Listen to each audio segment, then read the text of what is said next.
buenos días. Buenos días, disculpen la tardanza. Ojalá y tengan un excelente inicio de semana. Hemos estado tratando de llegar introductoriamente a los temas básicos para poder empaparnos de lo que es el modelo bioquímico de Lightbone y la ingeniería metabólica Lightbone. Y a través de todos estos módulos que hemos estado avanzando, hemos compartido con ustedes axiomas básicos, axiomas importantes que fundamentan esta nueva manera de concebir la realidad. Y pues hoy entraremos un poquito más formalmente a lo que es el modelo bioquímico de Lightbone, pero introduciéndonos desde el tema de modelado. ¿Qué es modelado? ¿Para qué sirve el modelado? ¿Tiene alguna ventaja el conocer el modelado?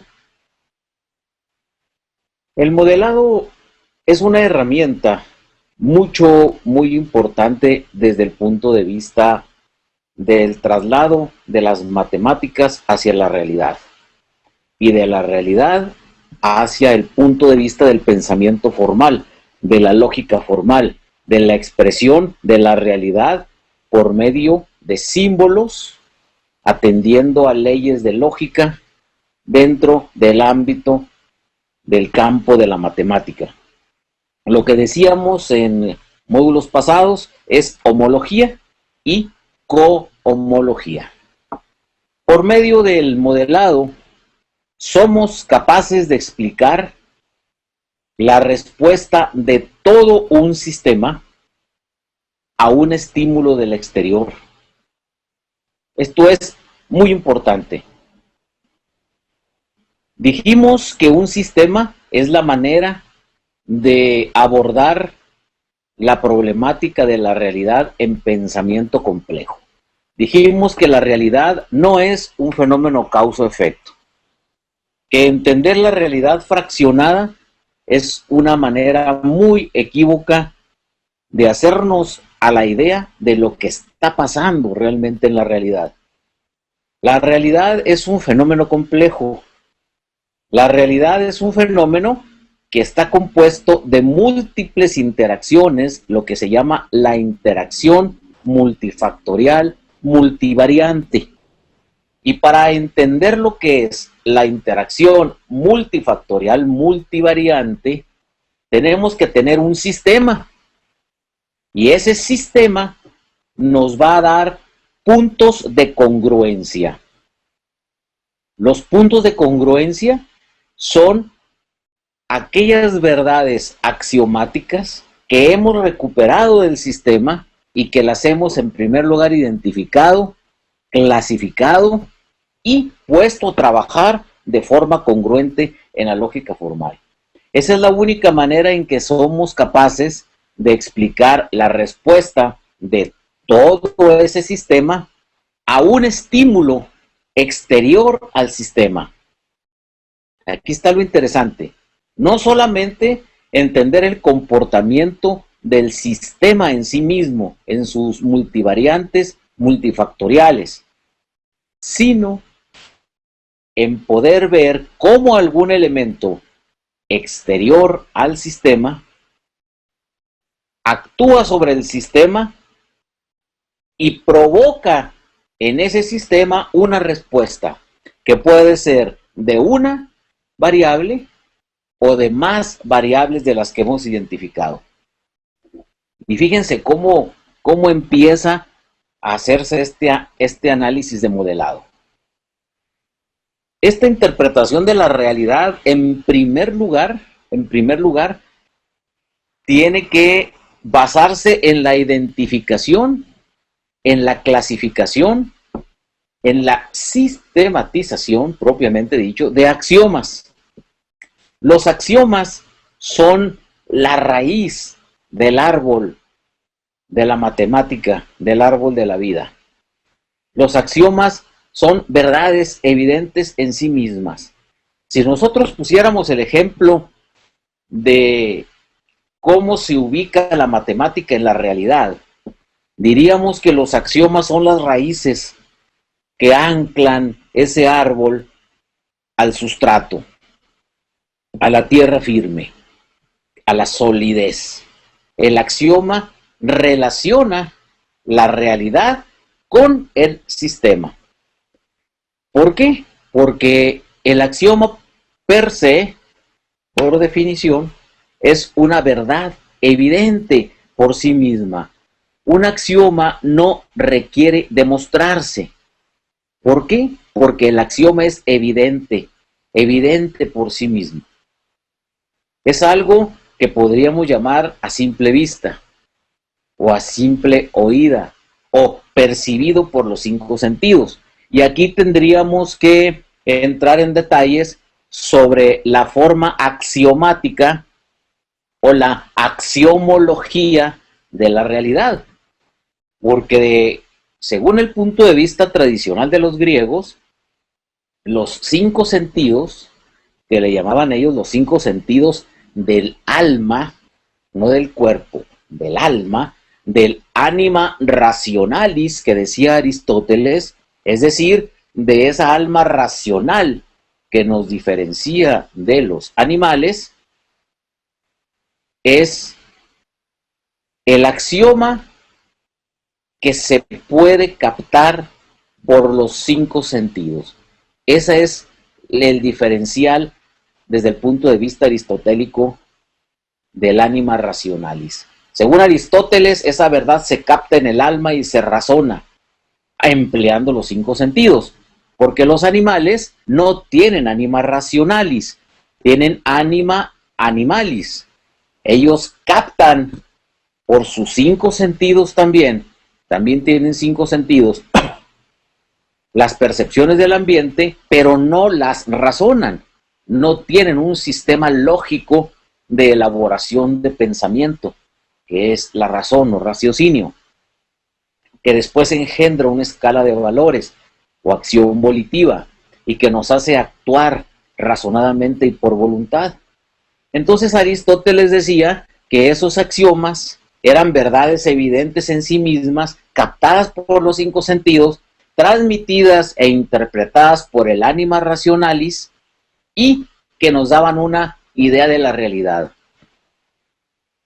Pero a partir de que la ciencia evoluciona y que la técnica nos regala nuevos elementos para servirnos, como este que estamos utilizando ahorita, por ejemplo, para comunicarnos ustedes y yo, pues cambia la perspectiva del asunto. Porque si yo les pregunto cuántos mensajes de correo electrónico pueden ver que entran a su teléfono, no que se dan cuenta que entraron porque tocó una campanita o pasó algo ahí, no. Que ustedes vieran algún rayito de luz o alguna bolita o algo que entrara a su teléfono y que saliera de su teléfono. Me van a decir ninguno. Y sin embargo, su teléfono es capaz de sentir en una auténtica definición gramatical de lo que es sensum sensis, es decir, captar información y poderla interpretar, la siente y se da cuenta de que es un correo electrónico y no una llamada telefónica ni un mensaje SMS o cualquier otra cosa. Entonces aquí ya la definición aristotélica ya no está muy aplicable, porque hay cosas que son verdades evidentes en sí mismas y que no podemos percibir por los 5 sentidos. Ya la axiología se amplía en su perspectiva. Entonces tenemos que tener la mente abierta a captar verdades que son evidentes por sí mismas, pero que no se pueden captar solamente por los 5 sentidos, sino que hay otras maneras de darnos cuenta de que realmente estamos tratando con un axioma, aunque no lo podamos oler, no lo podamos tocar, no lo podamos ver, gustar, sentir, oír. Entonces, empezamos a entrar a la hibridación instrumento humano, y los instrumentos nos permiten captar información, y nosotros tenemos que tener ya un procedimiento para poder ver si eso que estamos captando, si lo que estamos percibiendo es evidente en sí mismo o es un reflejo de otra cosa que se esté proyectando y que no sea evidente en sí misma. Y aquí se complica la situación. Por eso el modelado, el modelado matemático, para explicar la respuesta de todo un sistema a ese estímulo del exterior, en términos de cómo respondan una o más variables identificadas, axiomáticamente se complica. Y tenemos que ser muy precisos para no hacer un sistema equivocado. Entonces aquí empezamos a tomar la única ciencia que es capaz de conjuntar imparcialmente, en forma completa, la completitud matemática, para poder integrar toda esa información utilizando símbolos, utilizando operadores que definan en primer lugar, es decir, que distingan las cosas y luego que formalicen la relación que tienen unas cosas con otras dentro de un sistema particular. Y una vez que hemos puesto el lenguaje simbólico y los operadores, es decir, qué operaciones o cómo se relacionan esos símbolos unos con otros, definiendo y formalizando un sistema, hasta entonces podremos ser capaces de desarrollar un análisis axiomático de todo el sistema. Pero aquí empezamos a meternos en campos cada vez más de profundidad, y hasta antes de Kurt Gödel, allá por los 1920s, 30s, se decía que la matemática era completa, había completitud, porque todo postulado matemático se podía explicar. Todo había una manera de explicarse. Todo tenía una manera de explicarse. Pero llega Kurt Gödel y nos dice que hay incompletitud y le da en la torre a todo el pensamiento abstracto que se había desarrollado entonces, y nos dice: no todas las relaciones ni verdades matemáticas son explicables dentro del mismo sistema.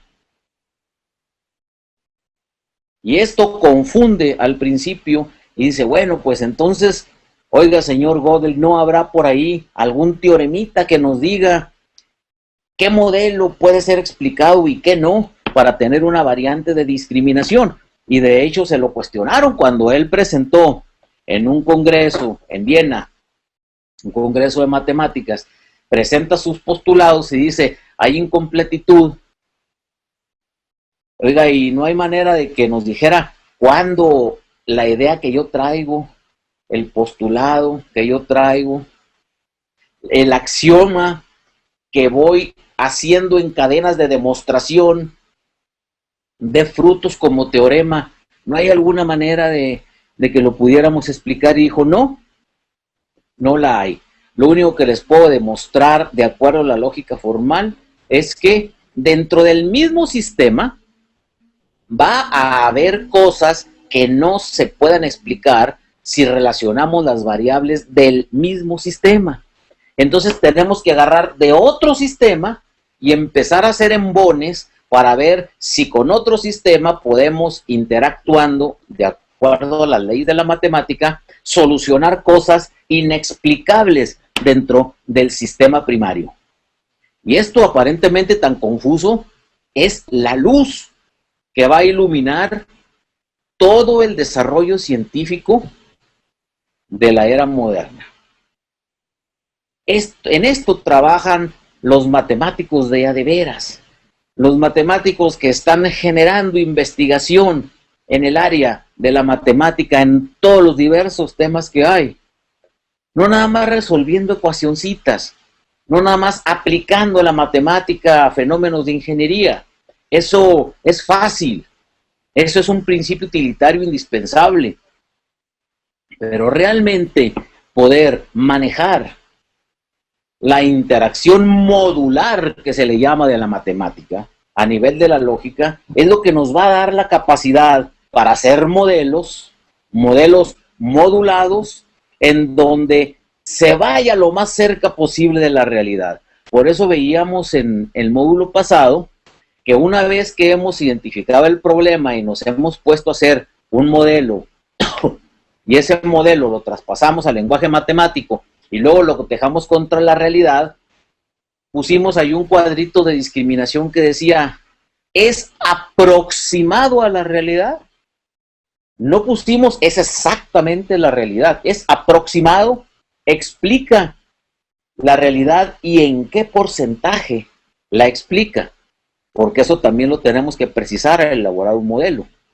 ¿Qué estamos tratando de explicar y en qué porcentaje concordamos con qué realidad, en qué momento de la realidad? Esto es bien interesante. Les decía que si pudiéramos comparar con un árbol, los axiomas serían las raíces que nos relacionan con esa realidad. Y es por eso que tenemos esta disertación hasta aquí. Una vez que ya tenemos la axiología, ya axiomáticamente estamos fuertes, viene la parte del tronco de la matemática. Es decir, las demostraciones. En matemáticas, cualquier cosa que usted diga tiene una sola respuesta. Demuéstralo. Punto. Demuéstralo. Si en matemática usted no demuestra, no está haciendo absolutamente nada. Ahí no hay con que yo creo, yo supongo, a lo mejor, me parece, es muy probable que... No. Postule axiomáticamente, desarrolle un sistema de demostraciones y una vez que ese sistema de demostraciones, que es el tronco, empieza a dar ramas, las ramas de ese tronco serán los teoremas. Un teorema es una rama salida del tronco de la demostración matemática que proviene a su vez de la raíz de la axiología, que es la que nos relaciona con la realidad. Entonces el trabajo de nosotros como modeladores matemáticos es anclarnos a la realidad axiológicamente y desarrollar un sistema que demuestre esos postulados, todas esas ideas que ponemos en la mesa para poder jugar con ellas y explicar la realidad y luego dar fruto como una ramita que es un teorema y ese teorema se va a cubrir de hojas y luego de flores y luego de frutos y así iremos a los teoremas, de los teoremas a las leyes indiscutibles. Pero las tres bases fundamentales son axioma, raíz, anclando con la realidad. Demostración, tronco, que es la parte fuerte de sostén y ¿qué resulta de eso? Resultan teoremas.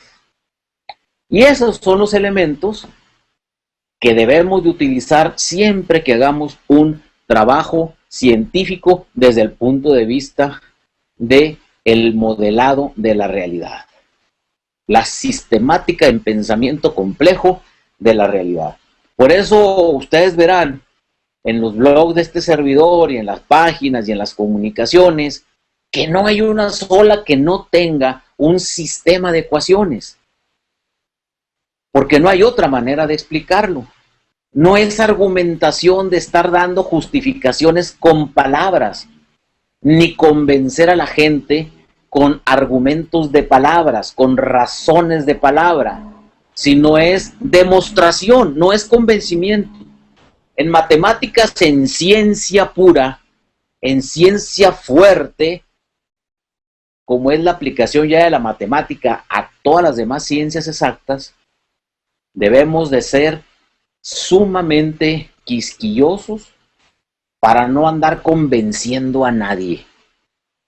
Aquí no se trata de convencer, es que ya me convencí. No, señor, no se puede convencer. Le habrá entendido a la demostración. Y esto simplifica mucho las cosas porque en lugar de estar dando miles de explicaciones, si yo en este momento les pongo 4 o 5 ecuaciones o una como la que tengo aquí abajo, pues me ahorraría todas las palabras del mundo. Porque el que sabe, el que tiene antecedentes, el que lleva una formación en el pensamiento abstracto y que no le hizo caso a sus maestros desde la primaria, que le dijeron que las matemáticas eran el uyuyuy. Un día me dijo un estudiante, me dice, oiga, yo me vine a estudiar bioquímica, yo quería estudiar bioquímica para librarme de las matemáticas, y resulta que lo primero que me encuentro es el famoso modelo bioquímico Livon, que está fundamentado en las matemáticas. Y para poderlo entender, así sepa toda la bioquímica del mundo, no lo voy a entender. Efectivamente, ¿verdad? ¿Por qué? Porque es un pensamiento matemático. Entonces esto no es para convencer a nadie. Primer postulado del modelo bioquímico de Livon: no me interesa convencer a nadie, ni que me crea nadie, porque no estoy hablando de fe. La fe es para creer y la ciencia es para demostrar. Y vamos a poner el ejemplo mater, la base, la piedra angular del modelado de los sistemas vivos y de todos los sistemas, pero a nosotros nos ocupa la bio-nano-femtofisiología vegetal disruptiva. Es decir, entender la naturaleza de una forma completamente distinta a lo que están acostumbrados a oír. No le hace que nos digan locos, no le hace. Aquellos que nos juzgan locos no están nada más que gritándole al mundo su ignorancia. Así de plano. Porque este mundo está hecho a partir de puras locuras. La misma explosión de la vida es una locura. Y aquí está una de las locuras más grandes, mire usted. Delta E igual a Q menos W. Esto son como 300,000 palabras juntas para poderse explicar el concepto. Yo no las voy a emplear porque sería el único módulo que daría de aquí a los próximos 30 años. Pero se conoce normalmente como la primera ley de la termodinámica. ¿Qué es la termodinámica? Termos, temperatura, dinamis, movimiento. El trabajo, todo trabajo en física que tenemos conceptualizado como fuerza por distancia, en termodinámica es la relación entre sistemas cuya energía cambia por los cambios de calor, las transferencias de calor. Y eso da origen a toda una ciencia que se llama la termodinámica. Delta E, el cambio en la energía interna del sistema. Recuerden que cuando empleamos la letra griega en estos casos delta, estamos hablando de un cambio, de un diferencial, el 2 menos el 1, lo que antes de que pasara y lo que está pasando, T2 menos T1, tiempo 2 menos tiempo 1, energía 2 menos energía 1, lo que está y antes que estaba. Esa variante, ese cambio en la energía interna de un sistema, y aquí no estoy hablando de un sistema vivo, estoy hablando de un sistema cosmológicamente universal, es igual. Cuando hablamos del símbolo de igualdad, en matemáticas no nos andamos con rodeos. No andamos con que parecido, casi casi, por un pelito. Igual es identidad, que quiere decir idéntico. Idéntico es en esencia y en accidentes. Esa es la identidad matemática. La identidad filosófica puede ser que algo sea igual a algo en esencia y será la misma cosa. pero en accidentes a lo mejor difiere. Es decir, lo que no es esencial, que no le da su ser, puede diferir. Por ejemplo, a lo mejor un coche esencialmente puede ser idéntico a otro coche, pero que si uno sea blanco y otro sea verde. La cochibilidad, llamémosle así, es decir, la esencia del coche, llamada cochibilidad, sería igual, pero el color distinto. La humanidad es la esencia de los humanos. Un humano es esencialmente idéntico a otro humano, aunque per accidens, decimos, por accidente, uno sea chino y el otro mexicano, o uno alto y otro chaparro, uno güero y otro negrito, en fin, los accidentes no entran en la filosofía ontológica esencial. En la matemática sí entra. Y cuando estamos hablando de que la variante, el cambio en la energía interna de un sistema es idéntica a la cantidad de calor que se añade al sistema, simbolizada aquí por la letra Q minúscula. Menos es el operador, aquí hay un operador, restada, quitada de la cantidad de trabajo que realiza el sistema, estaremos hablando de que cambió la energía interna del sistema. La energía interna, el cambio de la energía interna del sistema es idéntico, es igual, matemáticamente, a la cantidad de calor que tú añades, menos la cantidad de trabajo que realiza el sistema. Y dices tú, bueno, ¿y eso qué? Esta es la ecuación de la vida. Porque los grandes problemas ahorita del manejo agrícola que nos ocupa, agrológico, el hecho de poder tener cada vez más un control sobre la biomasa que estamos produciendo, tiene como fundamento, como piedra, como piedra angular, tiene la ecuación de la primera ley de la termodinámica. Si la cantidad de calor que tú añades al sistema es mayor que el trabajo que el sistema hace, vas a incrementar la energía interna del sistema. Va de nuevo. Si la cantidad de calor que añades es mayor que el trabajo que hace el sistema, vas a incrementar la energía interna del sistema. Si la cantidad de calor que añades es menor que el trabajo que hace el sistema, la energía interna del sistema decrece. Una de las grandes cosas que ve uno todos los días al ir a invernaderos o a mallas, allá en Culiacán, yo quiero que en todo el mundo, pero yo les platico de mi experiencia muy particular allá en Culiacán, es el que el productor te va a decir, oye, la planta está muy generativa, es decir, tiene mucho fruto, mucha flor que se va a fecundar o mucha flor ya fecundada y mucho frutito. Necesito que esté un poco más vegetativa.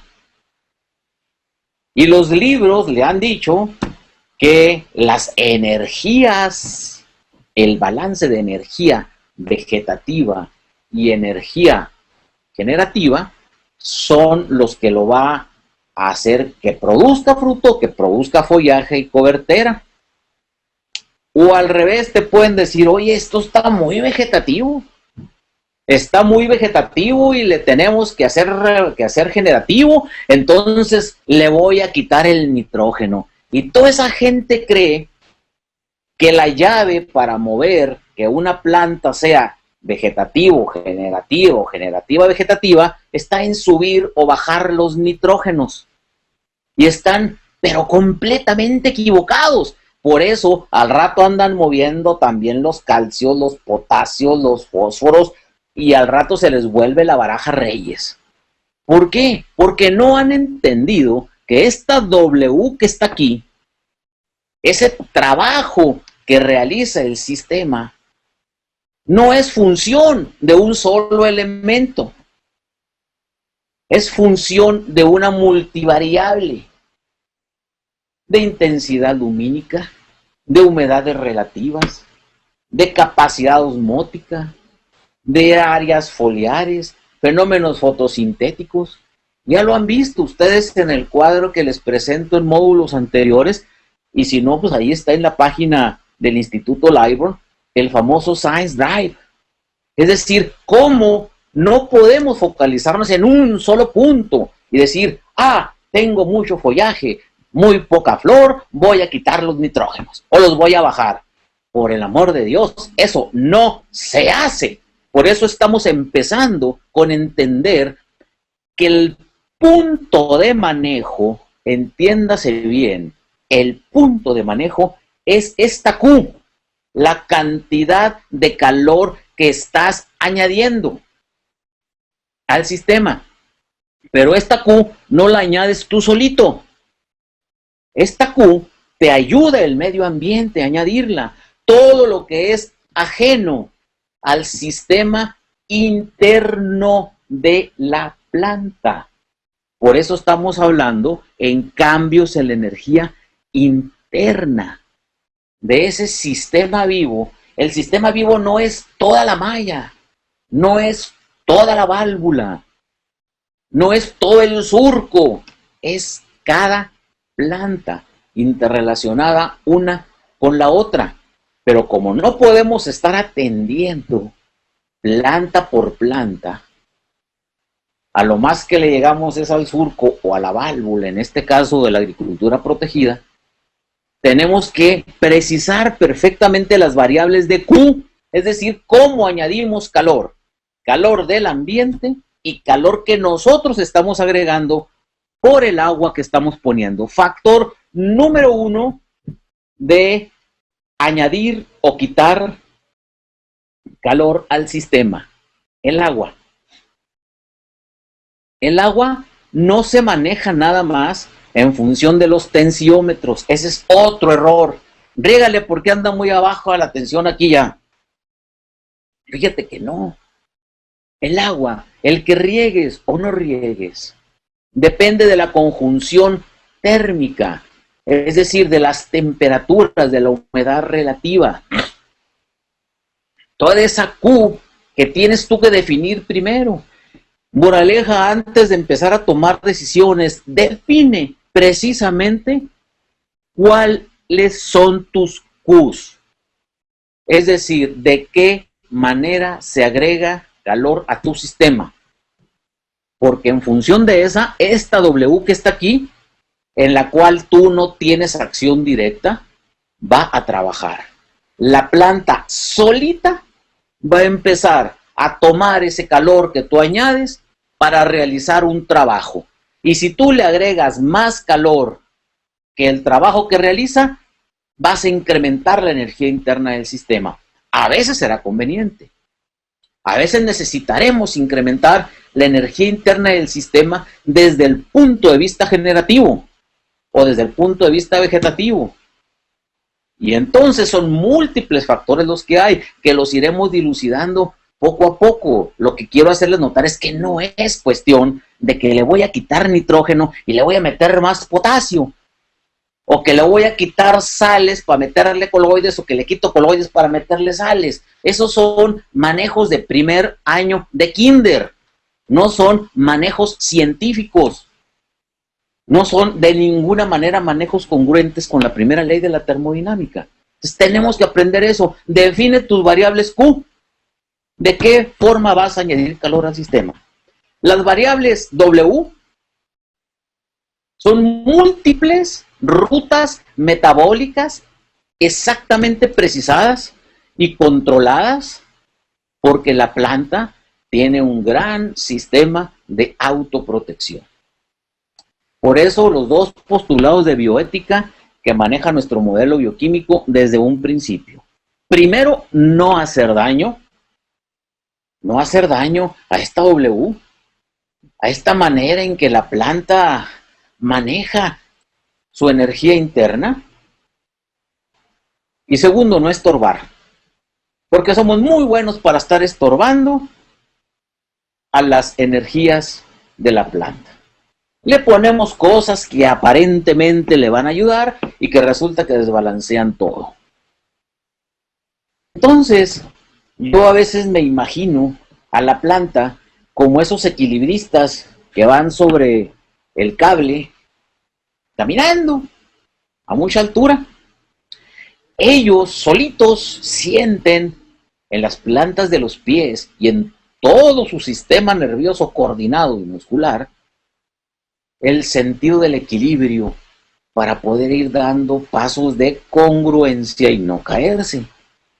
Imagínense que un observador de afuera estuviera viendo el sistema del cable con el equilibrista arriba caminando y que le estuviera aventando pelotas.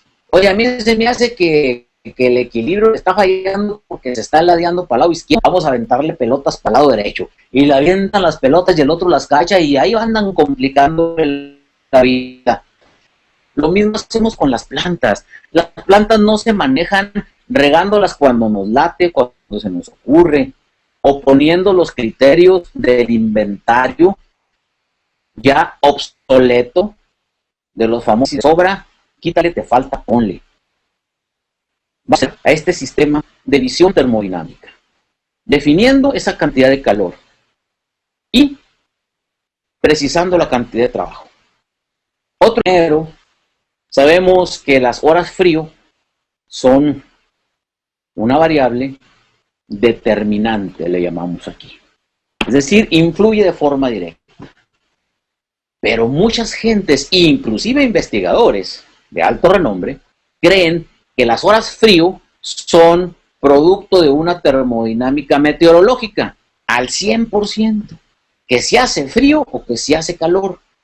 Permítanme decirles que están completamente equivocados, que un gran porcentaje de esas horas frío dependen de esta cantidad de calor que ustedes añaden al sistema en forma de nutrientes, en forma de manejo hídrico. Y un ejemplo muy común es estar aplicando ácidos, aunque sean muy diluidos, a los sistemas porque tienen suelos alcalinos, ¿verdad? Lo que yo le llamo la química de primero de secundaria. Ácido más base igual a sal más agua. Y nunca se dan cuenta que alteran esta cantidad de calor que hay, que la planta altera su sistema y que si aumentan la energía interna del sistema, están aumentando la energía del sistema sistérmica, es decir, la diferencia metabólica de temperatura activa transformada en energía libre de Gibbs. Y entonces es una incongruencia. ¿Se fijan cómo es importante que entendamos estos axiomas, estas verdades evidentes que les he tratado de ejemplificar en esta disertación, en esta primera parte de la charla? Porque todo lo que prediquemos, en lógica el predicado, viene siendo todo lo que tú estás concluyendo en tu análisis lógico, y hasta los resultados o consecuencias van a depender solamente de que tú apliques correctamente la lógica matemática que uses para derivar todo eso. Así es. La matemática no se equivoque, el que se equivoque es el matemático. Y tú, a una ecuación perfectamente bien hecha, correctamente equilibrada, diseñada, congruente, le llamaríamos en términos matemáticos, la alimentas con mugre no te va a dar verdades, aunque la ecuación sea buena. Y ese es el gran problema que se tiene en los sistemas estadísticos. Si tú tienes un modelo estadístico muy bueno, un diseño experimental quasi perfectum, y tomas una mala muestra, todo el sistema te va a dar un resultado equívoco. Esa es la importancia que tiene que tener la toma de datos en la captación de información para alimentar todos los sistemas de razonamiento que tiene el modelo metabólico de Lightbound para poder dar un buen resultado. Si no tomamos correctamente los datos, el sistema no va a corregir los errores. Ningún sistema lo hace, porque toma un dato como axiomático. Entonces, hay que tomar bien las temperaturas, cómo deben de tomarse, a qué distancias, las humedades.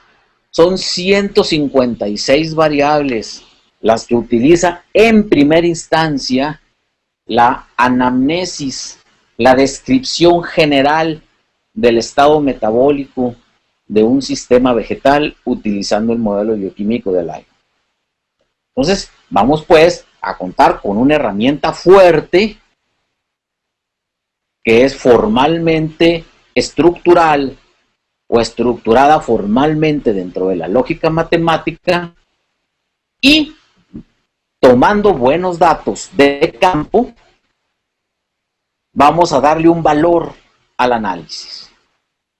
Ese valor no nada más se queda en los datos bien tomados, sino que ese valor de análisis depende de qué tan útil nos sea y qué tan aplicable sea en la realidad.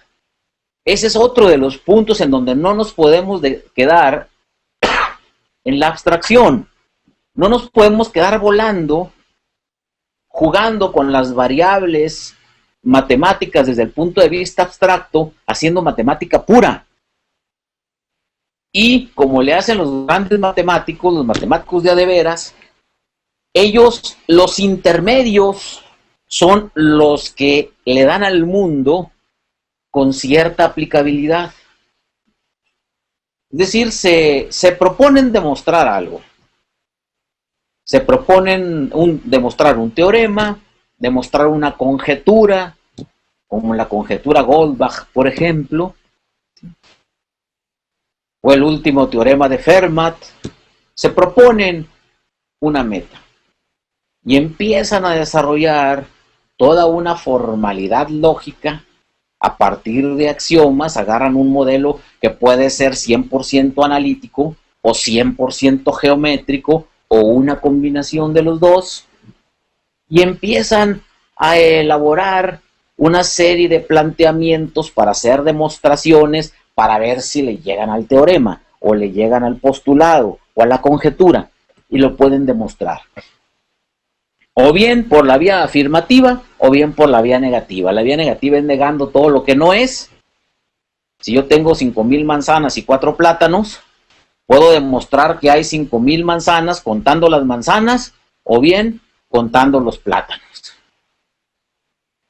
Y todo lo que no sean plátanos, pues son manzanas. Entonces hay diferentes vías que después en su momento, si nos da tiempo, este curso lo podríamos afinar de cuáles son los sistemas analíticos. Pero a donde queremos llegar en este punto es que el matemático, mientras se está trabajando en encontrar la demostración, encuentra muchas herramientas de utilidad, muchos modelitos, muchas herramientas de técnicas de integración, de derivación, técnicas numéricas, técnicas de análisis numérico, técnicas topológicas, enfoques nuevos de la realidad, y es lo que va haciendo la tecnología ingenieril. Todas las ingenierías viven de esas partes intermedias que está generando el matemático teórico investigador, que todavía no logra demostrar lo que quería demostrar, pero en el camino esos productos intermedios los está dejando a la ciencia y empieza el ingeniero, el que tiene mente tecnológica, a transformar, a aplicar. Y dice, caray, aquí me encontré una herramienta que me permite abordar el problema que tenía de forma distinta y que me da una solución concreta. Esto es fundamental. Hay una historia de un matemático griego, le tocó vivir la Segunda Guerra Mundial. Entonces había un problema con las tropas alemanas, ¿verdad? Las tropas alemanas no podían apuntar bien los cañones, algo les fallaba. Y le estudiaron la manera de poder hacer blancos a muy larga distancia y encontraron por ahí un método que se llama el método de las derivadas parciales Papakristos, que es el que les ayudó a apuntar bien los cañones, ¿verdad? Y Papakristos jamás se imaginó que iba a ayudarle a los alemanes a apuntar cañones. Él lo que quería era demostrar una conjetura matemática. Imagínense la realidad que se está viviendo y cómo se aplica esto a la vida diaria. Entonces nosotros, a nivel del modelado, en estos modelos bioquímicos, sí tenemos que ser útiles, usables, aplicables. La usabilidad de un modelo es el grado de utilidad y el grado de aplicabilidad que tiene. Y como no esperamos que todos los que apliquen el modelo sean matemáticos calificados, pues tenemos que poner esto en términos sumamente sencillos para que a la hora de picar el botoncito, lo que yo le llamo la técnica de one touch, cuando usted agarra su teléfono, agarra su iPhone o cualquier otro teléfono y le pica el botoncito, no se pone a pensar ni necesita saber todas las ecuaciones de Maxwell que le ayudaron a los microelectrónicos a diseñar el sistema de transferencia de información. Ni la álgebra de Boole, ni nada más. Simplemente le pica el botón y mientras funcione, mientras usted logre tomar la foto, ver la película, llamar por teléfono, ya con eso está cumplido su nivel de usabilidad. Así es, estos modelos tenemos que darle una usabilidad tal para que a pie de surco se pueda aplicar, para que en el gabinete analítico a nivel ingenieril se pueda aplicar y para en el gabinete analítico y en el laboratorio de ciencia pura también se puede aplicar. Esa es la universalidad de un sistema, la universalidad de un modelo. Y este modelo bioquímico es un modelo de universalidad. Y de eso nos hemos pasado 20 años demostrando con ecuaciones tras ecuaciones tras ecuaciones. Este modelo se basa en un análisis axiomático del crecimiento de la planta. Cuando les preguntan, bueno, ¿y el sistema del modelo bioquímico de S. Liborn, en qué se basa? Es un modelo de análisis axiomático del crecimiento de la planta. Esto nos ayuda a entender la respuesta de la planta en crecimiento y desarrollo a los cambios en el medio ambiente por un análisis directo del desarrollo de la planta. Mediante el uso de los sistemas tanto inductivo como deductivo de la lógica, desarrollamos hipótesis específicas acerca del comportamiento de alguna parte de la planta. Y extendemos la hipótesis de forma tal que nos provea una descripción del comportamiento de toda la planta. ¿Y cómo le hacemos? Pues las implicaciones de esa hipótesis solo se van a hacer evidentes cuando usamos formalmente la matemática y su lenguaje simbólico. Por eso no hay otra forma. Una vez que se tiene ya formalizado matemáticamente el concepto hipotético, entonces ahora sí se procede a explorar, se procede a generalizar y se procede a usarla directamente para analizar los datos que se han tomado experimentalmente sobre la respuesta de la planta a algún cambio en su medio ambiente. Y con este modelo matemático nos da un nivel de predicción. Esto es bien interesante. Cuando tú llegas a prever, cuando tú llegas a predecir cambios, estás hablando de una de las principales aplicaciones y utilidades que puede dar cualquier modelo, el factor de anticipación.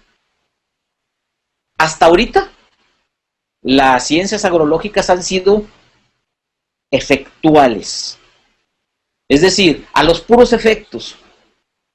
Se empieza a preocupar el productor cuando las plantas están tirando las hojas, cuando las tiene torcidas, cuando están amarillas, cuando no crece adecuadamente. Y entonces es cuando le llama al técnico. Yo se los digo muchas veces en muchas de mis conferencias y participaciones. Es como si usted le dice a su esposa: mujer, vamos a llevar al niño con el pediatra porque ya se le cayeron las orejas y algo debe de estarle pasando. Pues, por el amor de Dios, eso no se hace. Si a medio tiene calentura o está tristecito, y ya están los papás, sobre todo la mamá, ya está sobre del niño a ver qué pasó, para anticiparse a. Y con las plantas no, como las plantas no gritan, se dejan hacer lo que sea. Todavía los animales, pues usted trata de matar un animal y le va a batallar poquito.